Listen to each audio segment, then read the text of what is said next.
Welcome to Palace Insider. Today's spotlight: Prince William, candid, charming, and unexpectedly real. His sit-down on Good Morning Britain revealed not just the soul of a future king, but the weight of a crown that already feels heavy. He came for coffee, but left the nation questioning the meaning of modern monarchy.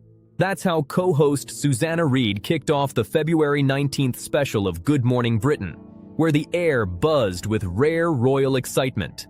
Not because of scandal or sorrow, no palace drama or leaked memo this time, but because Prince William, the next king of the United Kingdom and a growing symbol of British diplomacy, agreed to something shockingly raw and unfiltered on national TV. "It's been a busy few months, hasn't it, William?" Susanna began, sitting across from the prince on the show's signature Navy set. Beside her, none other than Sir David Attenborough, the legendary naturalist and one of William's personal heroes. "I thought I was just here to talk camels and falcons," William joked, flashing that familiar grin as the crowd laughed. "But if we're tackling foreign policy over pastries, I'm game." The laughter set the tone, light but real. Yet what followed wasn't small talk. For the next 40 minutes, viewers watched a rare side of the prince, stripped of the palace polish, aware of his power, and determined to use it for something real in a divided world.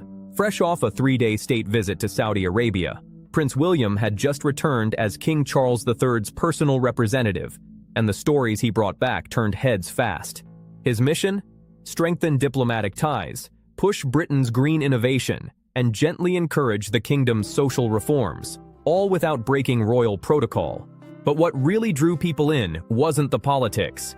It was his calm, humble tone that carried weight.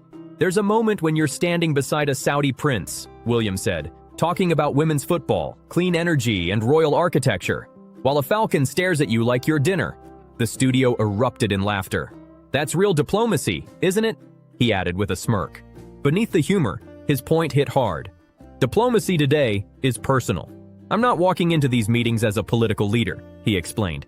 "I walk in as a bridge.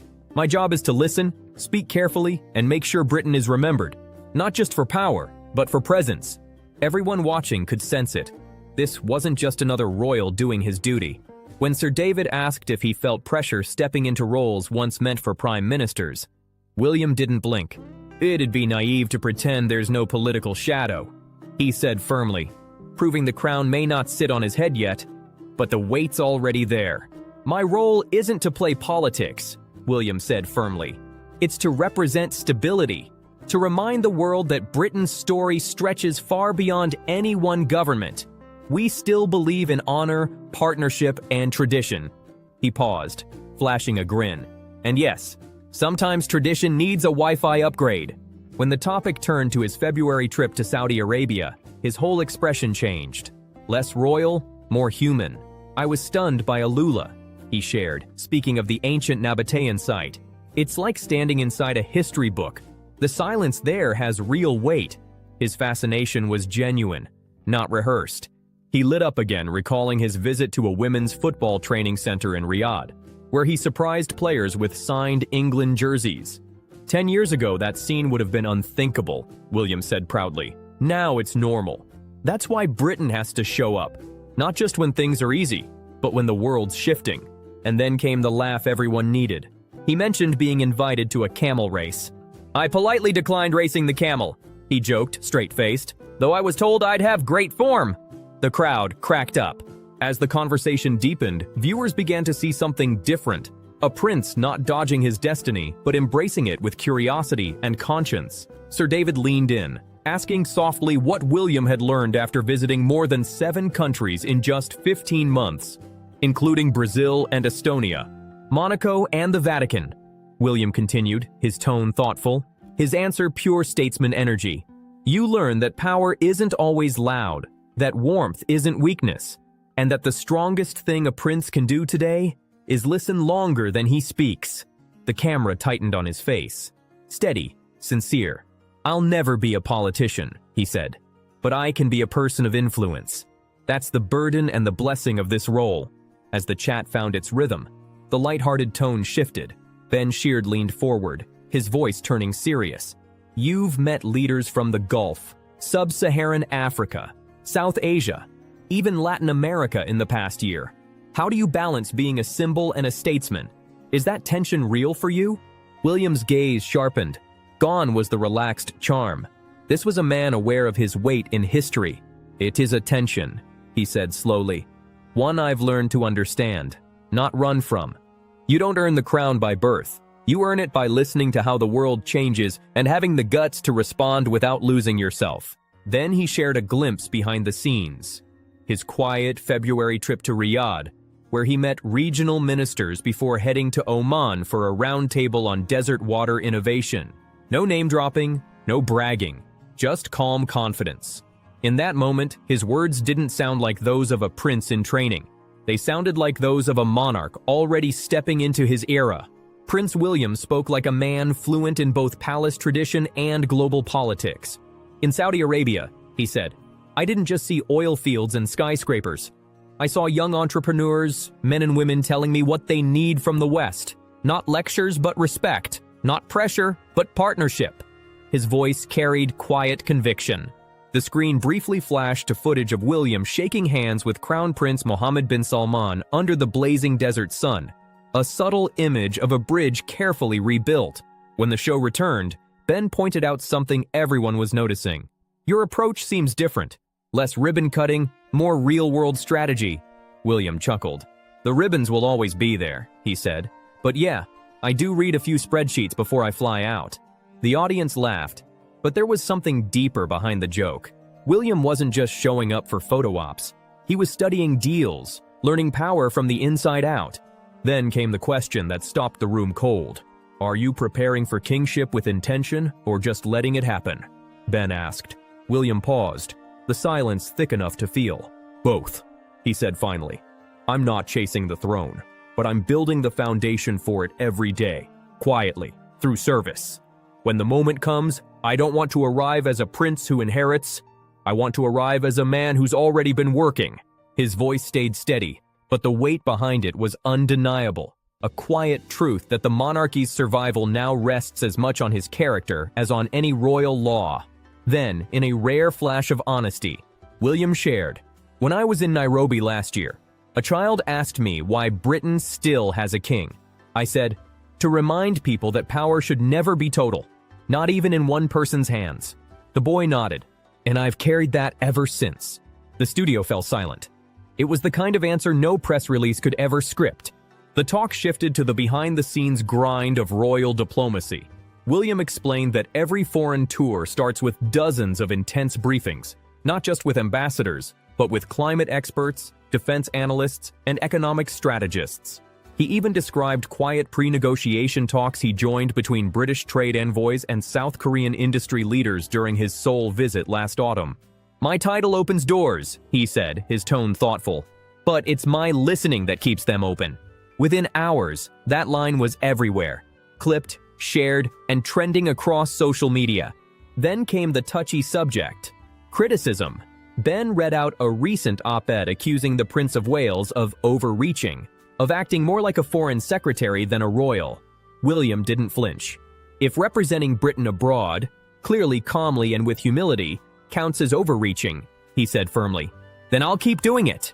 His words hung in the air, not defensive, just resolute. The sound of a prince who's already leading from the front. "Our job isn't just ceremony, it's presence," William said with quiet conviction. "And sometimes, just showing up can shift an entire conversation." He recalled a dinner with African Union officials in Addis Ababa. No agenda, no speeches, yet his presence alone sparked movement in stalled talks over a new education partnership. It was one of the most encouraging nights of the year, he admitted, his voice carrying genuine pride. By now, the atmosphere in the studio had changed completely. Curiosity had turned into respect. William wasn't trying to prove he could be king. He was already doing the work, calmly and consistently, across borders most royals rarely touch. As the segment drew toward its close, Ben offered a thought that lingered in the air. "So, you're not just shaping how your generation sees the monarchy, you're shaping how the world sees Britain." William looked straight into the camera, steady as ever. "I hope so," he said, "because in a world full of uncertainty, a steady hand, one that listens, adapts, and still honors legacy, can be more powerful than any policy. If the first half of the Good Morning Britain special showed a future king mastering diplomacy, this part revealed his bigger plan, a world tour built not on leisure, but on learning, influence, and quiet statecraft. Sir David Attenborough, still beside him, leaned in thoughtfully and asked, "You've traveled across 5 continents in less than 16 months. What's that taught you?"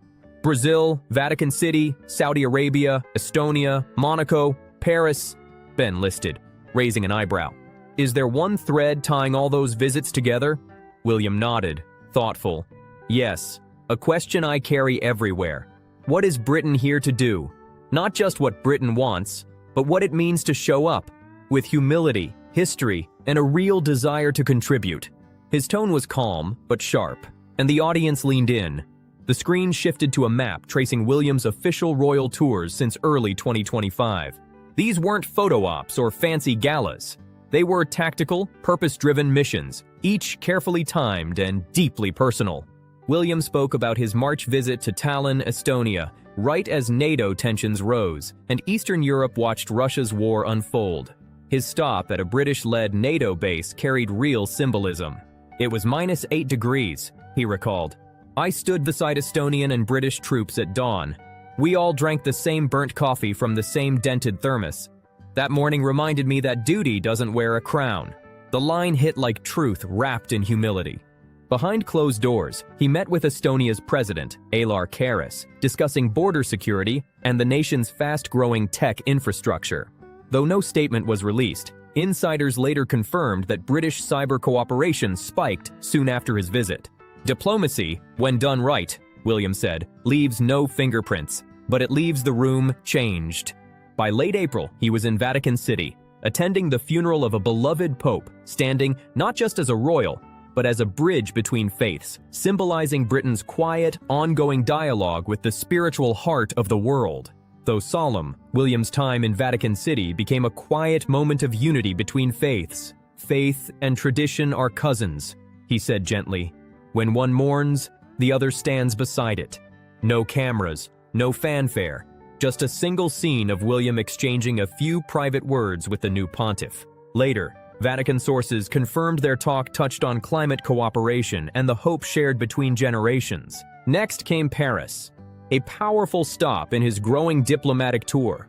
William's presence at the reopening of Notre Dame Cathedral was emotional, even historic. Invited as both a royal-in-waiting and a representative of Anglo-French solidarity, his visit carried meaning far beyond ceremony. "When I walked into the cathedral," he recalled, "it wasn't just about architecture. It was about resilience, a wound healed by craft, care, and time. I thought of Britain, of our own scars, and how we restore." His words echoed through the studio like poetry. He joined President Macron for a candlelit walk through the restored nave and later signed the cornerstone of the rebuilt structure, ensuring the world knew British artisans had helped breathe life back into the monument. William made sure their contribution was celebrated, not forgotten. But the real turning point in his royal diplomacy came soon after, in Rio de Janeiro, hosting the Earthshot Prize 2025. With the Amazon under threat and global pressure rising, his tone grew firm. "The Amazon isn't someone else's problem," he declared, a line that would headline papers worldwide, marking the moment Prince William's mission for the planet became personal. "The Amazon isn't someone else's problem. It's everyone's lifeline," William said with conviction. Partnering with local NGOs and world leaders, he presented Earthshot Awards to innovators tackling carbon capture, ocean cleanup, and urban cooling tech, a showcase of global hope in motion. His keynote that night was hailed as the most future-driven royal speech since King Charles's groundbreaking words in the 1970s. But one winner stole the moment: a 15-year-old Brazilian girl who built a drone-powered reforestation system. Backstage, she moved William to tears. "She didn't ask for a title," he recalled softly. "She asked for a charger for her invention. That's what leadership looks like today." Then came Soul, a blend of business and purpose. William joined a sustainable tech summit, chatting with young creators designing carbon-neutral products. But behind the scenes, he got down to serious work, joining UK envoys in early talks about a new post-Brexit trade corridor linking Britain with Pacific economies. "It wasn't glamorous," he joked, grinning, 12 hours of translation headsets, lukewarm tea, and deep strategy. Still, South Korean media named him the most attentive foreign guest of the year, praising his genuine curiosity about youth innovation and clean energy. What came through wasn't just a travel log, it was a mission.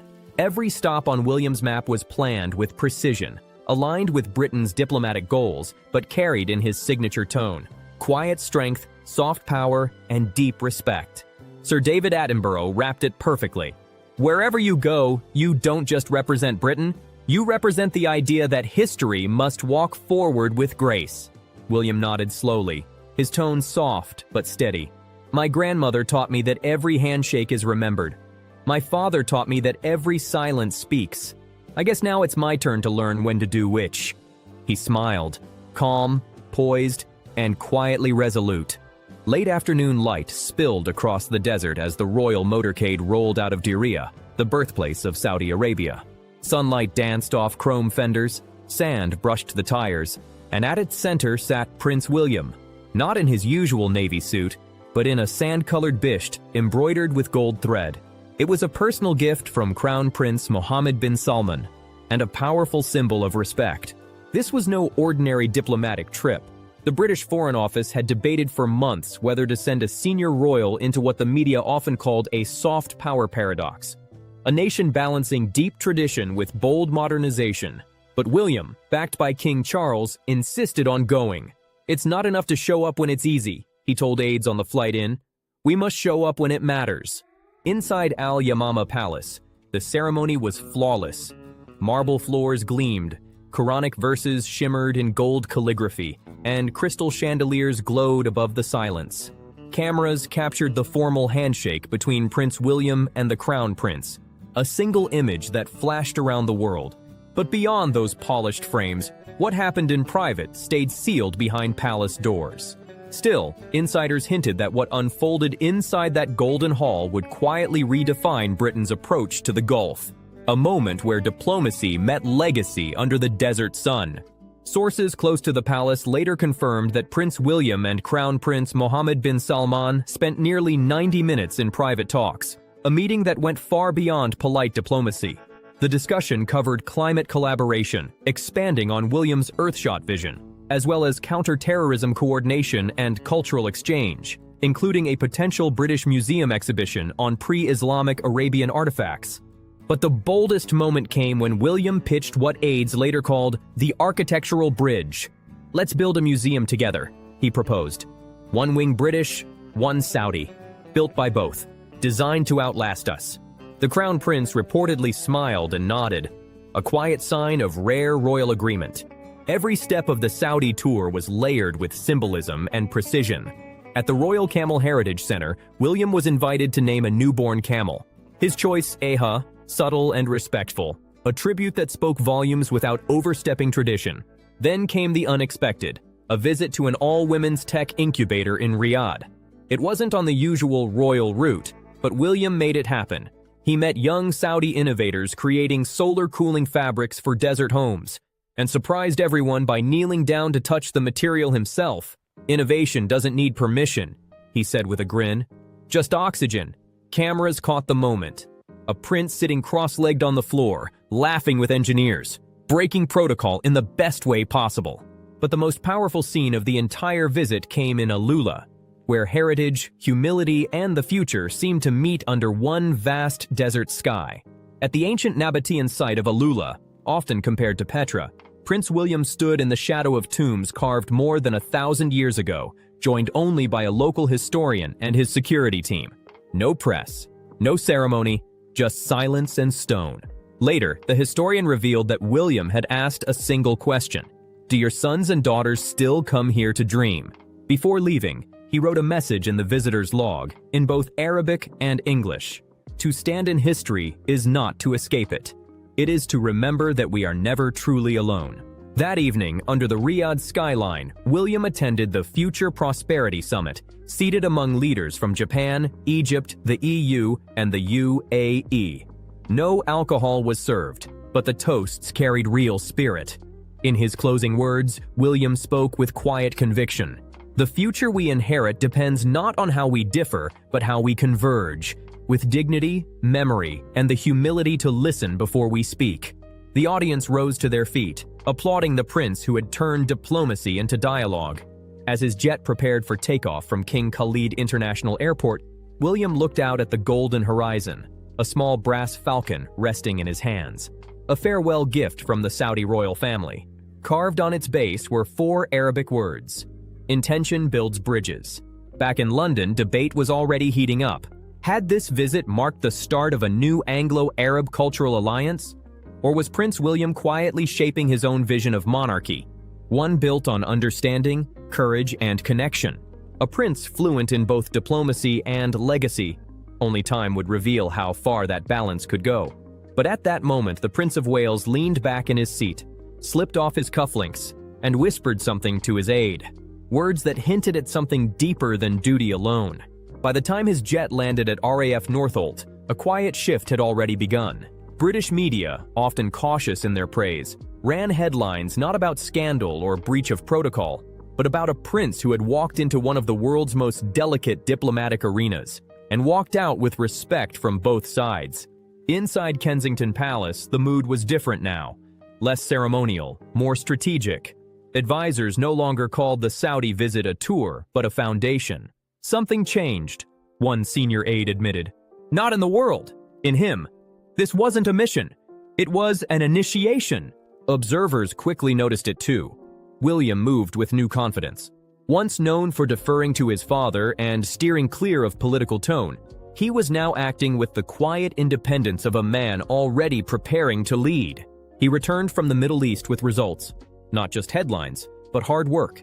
A new education and sustainability partnership between British and Saudi universities, an archaeological collaboration under the British Museum, and a confidential green tech agreement linking UK innovation hubs with Gulf research centers. It wasn't pageantry. It was progress, carefully built by a prince who had stopped waiting for the crown to tell him when to start acting like a king. None of these breakthroughs made the official press briefings. They were shared only in quiet, off-record circles, deliberately understated. He doesn't want headlines, one senior official revealed. He wants infrastructure. That line echoed something William reportedly told Prince Edward during a walk at Windsor. We don't need louder voices. We need deeper roots. At Clarence House, King Charles was said to be both proud and subtly challenged.